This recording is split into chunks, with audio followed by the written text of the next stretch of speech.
इसी बीच वैगनार की बगावत से जुड़ी बड़ी खबर और लगातार अपडेट आपको दे रहे हैं। एक और बड़ी खबर आपको बता दें, इंटरनेट सेवाएं बंद की जा सकती है। बड़ी खबर आपको बता दें, तनाव के चलते इंटरनेट सेवाएं बंद की जा सकती है, इंटरनेट पर पाबंदी लगाई जा सकती है। बड़ी खबर आपको बता रहे हैं, देखिए किस तरीके से। और ये तस्वीर उस वक्त की है जब ये पुल को उड़ा दिया गया ताकि वैगनार के लड़ाके आगे न बढ़ सके, क्योंकि वो लगातार मॉस्को की तरफ कूच कर रहे हैं और कुछ ही घंटे बाद वहां पर पहुंच भी सकते हैं, इसलिए ये पुल उड़ाया गया।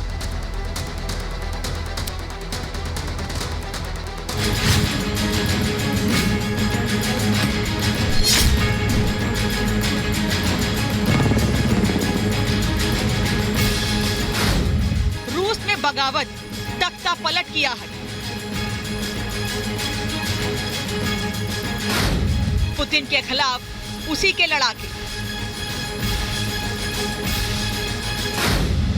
मॉस्को की सड़कों पर टैंक, पुतिन अंडर अटैक। रूस के कई शहरों में टैंकों की गश्ती। रूसी संसद ड्यूमा की सुरक्षा बढ़ी। पुतिन के दफ्तर क्रेमलिन पर उसी के कसाईयों की नजर।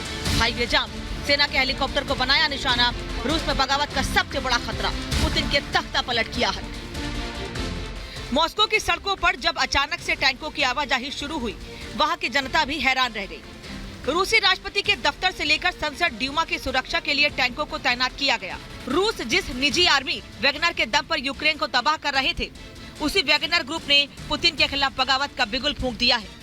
रूसी शहरों पर हमले शुरू कर दिए हैं। वैगनर आर्मी की बगावत से बौखलाए पुतिन ने टैंकों को उतार दिया है। पुतिन का करीबी वैगनर ग्रुप के चीफ येवेगनी प्रिगोजिन ने जंग का ऐलान कर दिया है। बगावत का बिगुल ऐसा कि रूस को जल्द नया राष्ट्रपति मिलने तक की बात कह दी। प्रिगोजिन के बगावती सुर सुन पुतिन ने भी पीठ में छुरा घोंपने की बात कही। वैगनर ग्रुप को मुंहतोड़ जवाब देने के लिए रूसी सेना मैदान में उतर चुकी है, तो दूसरी तरफ गद्दार वैगनर के लड़ाके रूसी हेलीकॉप्टर को निशाना बनाकर गिरा रहे हैं। मॉस्को पर कब्जा करने के इरादे से आगे बढ़ रहा है। कई सरकारी इमारतों पर कब्जे करने का दावा कर लिया है। मॉस्को की तरफ जाने वाले क्रीमिया हाईवे को ब्लॉक कर दिया। सेना के प्रमुख पर भी कब्जे का दावा किया है। बुटुर्लिनोवक्का में भी हाईटेक उपकरण से वैगनर ग्रुप के लड़ाके लैस नजर आए, तो वहीं रोस्तोव में वैगनर ग्रुप का स्थानीय लोगों ने विरोध किया। वैगनर आर्मी के बढ़ते बगावती रुख को देखते हुए सेना भी हरकत में आई है। हर जगह मुस्तैदी बढ़ा दी गई है। सेंट पीटर्सबर्ग में वैगनर के मुख्यालय को पुलिस ने अपने कब्जे में ले लिया है। वैगनर ग्रुप के बढ़ते आतंक को देखते हुए चेचन लड़ाकों ने चुनौती दी है। कादिरोव ने कहा है कि वो वैगनर ग्रुप से मुकाबला करेंगे। Bureau report, Republic Bharat. और रूस में जिस तरह के हालात बन रहे हैं लगातार, उस खबर को हम ट्रैक भी कर रहे हैं। मेजर जनरल एसपी सिन्हा हमारे साथ जुड़े हुए हैं बतौर डिफेंस एक्सपर्ट। सर, कुल 10 से 12 ऐसी कंट्रीज हैं जहां पर प्राइवेट आर्मी को रखने का चलन है, लेकिन अब ये कहा जाए कि जो प्राइवेट आर्मी देश की सुरक्षा के लिए खुफिया जो ऑपरेशन होते हैं उसको करने के लिए रखी जाती थी, अब ये दाव उल्टा पड़ गया क्योंकि ये सांप पुतिन ने खुद पाल पोस कर बड़ा किया है। ये देखिए, जो वैगनर का चीफ था वो मिस्टर पुतिन के लिए शेफ का काम करता था, बावर्ची का खाना बना के देता था। अब बावर्ची ने ही छुरा घोंपा है, पहली बात। दूसरी बात है, प्राइवेट आर्मी जो होती है वो मर्सनरी आर्मी होती है, मर्सनरी सेना होती है, पैसे पे खेलती है। यदि वेस्टर्न कंट्रीज ने खूब पैसा दिया होगा वैगनर चीफ को, तो वो पलटी मार दिया। और जैसा कहा जा रहा है कि यूक्रेन के मतलब रूस के वेस्टर्न सेक्टर में कहीं न कहीं वैगनर चीफ कॉम्प्रोमाइज कर रहा था रूस का हित, तो वो भी समस्या है। तो सवाल ये पैदा होता है कि जो आदमी शेफ था वो अपने ही बॉस के पीठ में छुरा भोंक रहा है और रेजिम चेंज की बात कर रहा है। वो वही लैंग्वेज बोल रहा है, भाषा का इस्तेमाल कर रहा है जो वेस्टर्न कंट्रीज कर रहे हैं, रेजिम चेंज।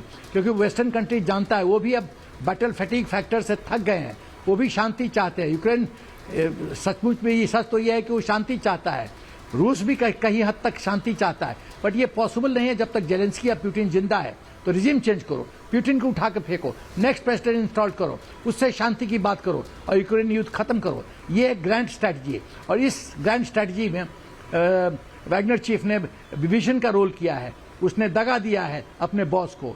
लेकिन मेरा ख्याल है कि नेक्स्ट 48 to 72 आवर्स बहुत क्रूशल होगा और ये बताएगा कि 72 घंटे के बाद क्या परिस्थिति होगी, क्या होगा।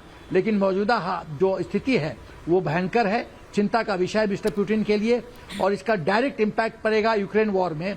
यूक्रेन वॉर में जो ऑफेंसिव या जो इनिशिएटिव लेना चाहता था पुतिन, वो उसमें गति में गिरावट होगी और उसमें ये और इसको यूक्रेन का फायदा होगा।